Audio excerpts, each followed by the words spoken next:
after year, when seniors are asked how they want to spend their golden years, they overwhelmingly answer at home.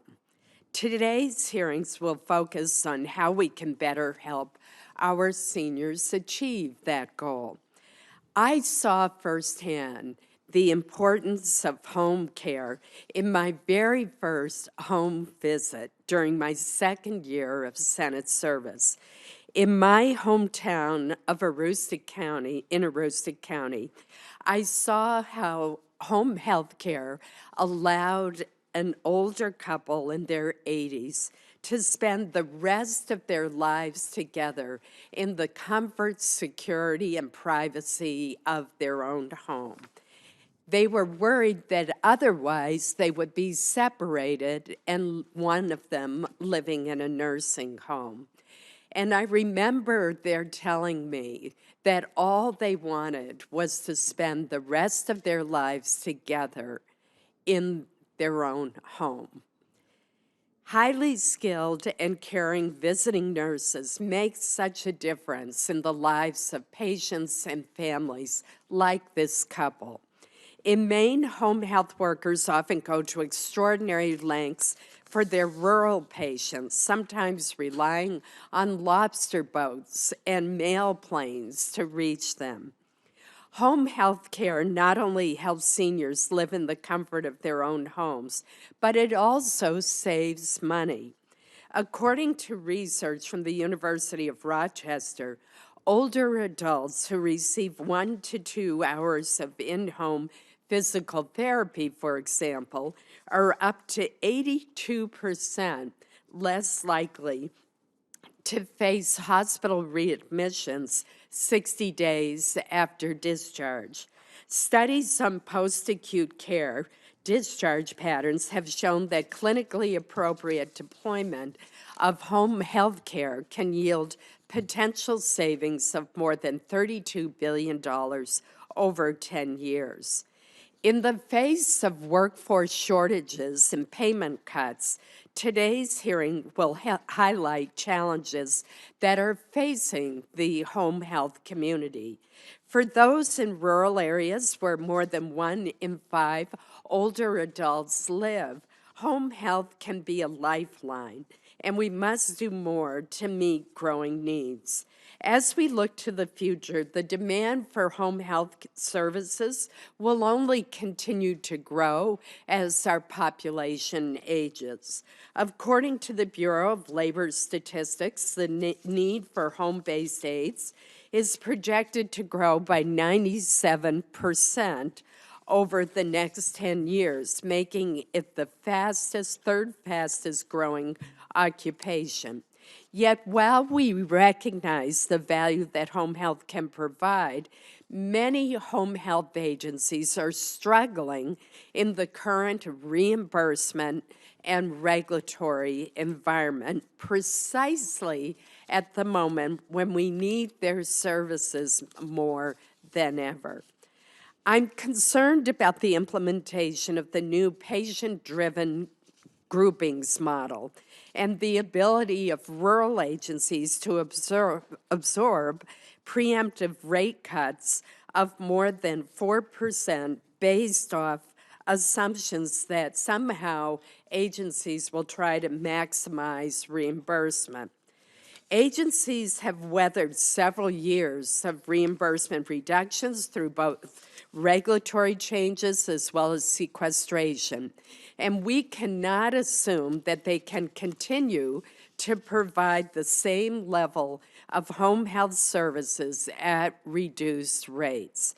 That is why I've introduced the Home Health Payment Innovation Act, which has been co-sponsored by 31 senators, including committee members Tim Scott, Jones, Sinema, Burr, Rosen, and Rubio. My legislation would prevent further inequitable payment rate cuts. It would provide flexibility on waiving the homebound requirement for services. According to a survey of home health administrators by the Walsh Center for Rural Health, More than 2/3 reported that there were rural patients who could benefit from home health services, but simply did not meet the criteria for being homebound. Furthermore, 1/3 reported that it could be inconvenient or even dangerous for some senior patients to be driving. However, because they didn't drive, they did not qualify for services. Because they did drive, they did not qualify for services. As home health agencies are adjusting to the new payment system, I believe that Congress should revisit the rural add-on payment. A well-targeted rural add-on payment is especially needed now, and it is needed to compensate home health agencies that are operating in vast rural areas, such as northern Maine, where they have to drive long distances between patients. I've also introduced the Home Health Care Planning Improvement Act, which has 41 co-sponsors, including Senators Casey, Sinema, and Gillibrand. This bill would improve the access Medicare beneficiaries have to home health care by allowing physician assistants, nurse practitioners, and clinical nurse specialists to order home health care services. That would be particularly helpful in rural and underserved areas of our nation.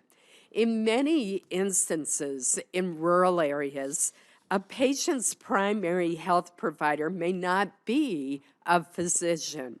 Yet today, only physicians are allowed to certify home health care for Medicare patients, even though they may not be the most familiar with the patient's case.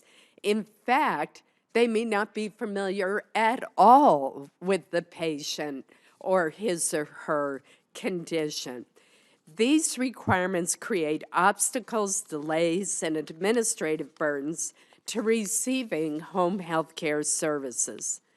Last summer, Health Affairs featured an article that put a human face on the unintended consequences of this policy. A rural patient waited several days before a physician was available to sign an order for home health care. By that time, an open wound on his hip had doubled in size and deepened.